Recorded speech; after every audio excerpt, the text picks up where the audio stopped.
वसुदेवसुतं देवं कंसचाणूरमर्दनं देवकी परमानन्दं कृष्णो वन्दे जगद्गुरुम्। श्रीमद् भगवत गीता पंचदशोध्याय पुरुषोत्तम योग, श्लोक क्रमांक 11। यतन्तो योगिनश्चैनं पश्यन्त्यात्मन्यवस्थितं यतन्तोऽप्यकृतात्मानो नैनं पश्यन्त्यचेतसः।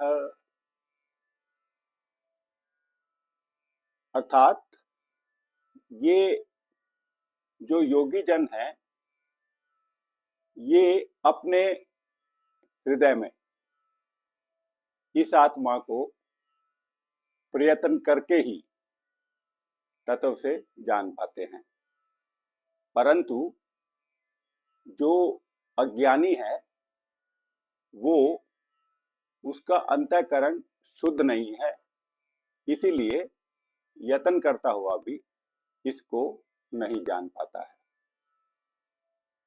देखिए, ये जो तत्व है आत्मा का, इसको ज्ञानी लोग बताते हैं दुर्विज्ञेय है, बहुत कठिनता से जाना जाता है।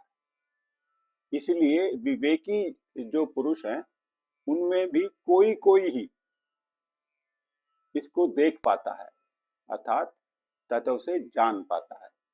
इस श्लोक में भगवान हमें यही बता रहे कि जो योगी है वो एनम एनम शब्द का भगवान ने प्रयोग किया है दोनों पंक्तियों में आत्मा के लिए।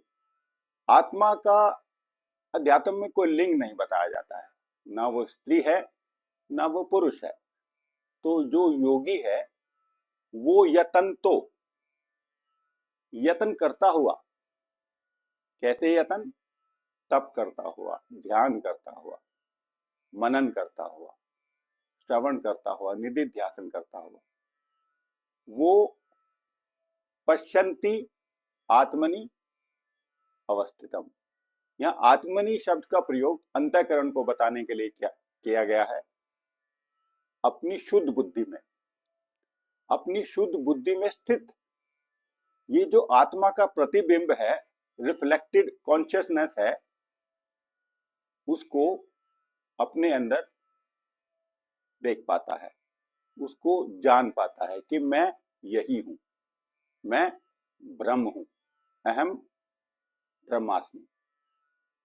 परंतु जो अज्ञानी है, अज्ञानी के लिए भगवान ने शब्द का प्रयोग किया है अचेतस है, जो अविवेकी है, विवेक शून्य है, जिसको अभी ये विवेक नहीं हुआ है कि शरीर और आत्मा अलग हैं और मैं आत्मा हूं। तो उसका जो अंतःकरण है वो शुद्ध नहीं हुआ है, उसने अपने किसी तप से इंद्रियों को वश में करके अपने अंतःकरण का संस्कार नहीं किया है, वो अभी बुरे आचरणों से रुका नहीं है। बुरा आचरण कैसे? क्रोध करता है, लालच करता है, अशांत है, घमंडी है। तो इन्हीं कारणों से उसका अंतःकरण शुद्ध नहीं हुआ है।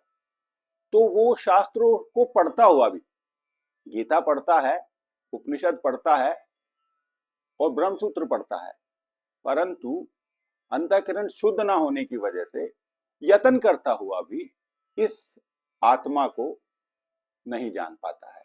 इस श्लोक के माध्यम से भगवान हमें ये बता रहे हैं। देखिए, भगवान ने ये जो प्रकरण आरंभ किया है, तो सबसे पहले उन्होंने छठे श्लोक में बताया कि यद गत्वा न निवर्तन्ते तद धाम परमम मम, कि ये जो मेरा धाम है यहाँ पे जाके योगी लोग वापस नहीं आते हैं। अब श्लोक क्रमांक 7 से वो श्लोक क्रमांक 11 तक उन्होंने उस योगी को बताया है।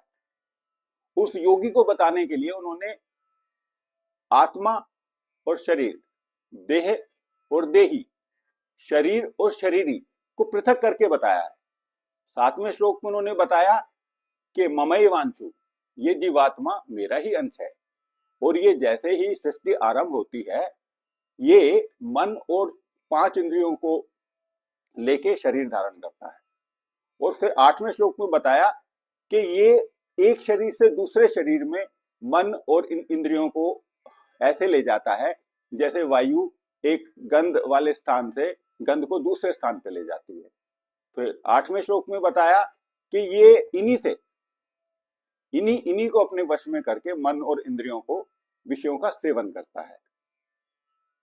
फिर 10वें श्लोक में बताया कि ये इसको शरीर में स्थित रहते हुए, एक शरीर से दूसरे शरीर में जाते हुए, उत्क्रामंतम, स्थितम, और गुणों को भोगते हुए और गुणों में स्थित रहते हुए, भुंजा नौवा गुणान्वितम, विमूढ़ा नानु पश्यन्ति, अज्ञानी नहीं देख पाता है।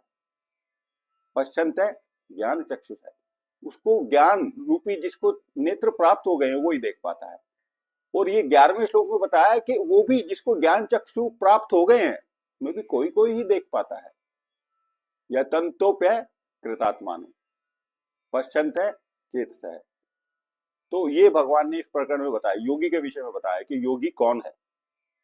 ये योगेश्वर कृष्ण की गीता है, ये केशव की गीता है, ये मोहन की गीता है। ओम श्री मोहनार्पणमस्तु। हरि ओम तत्सत, हरि ओम तत्सत, हरि ओम तत्सत।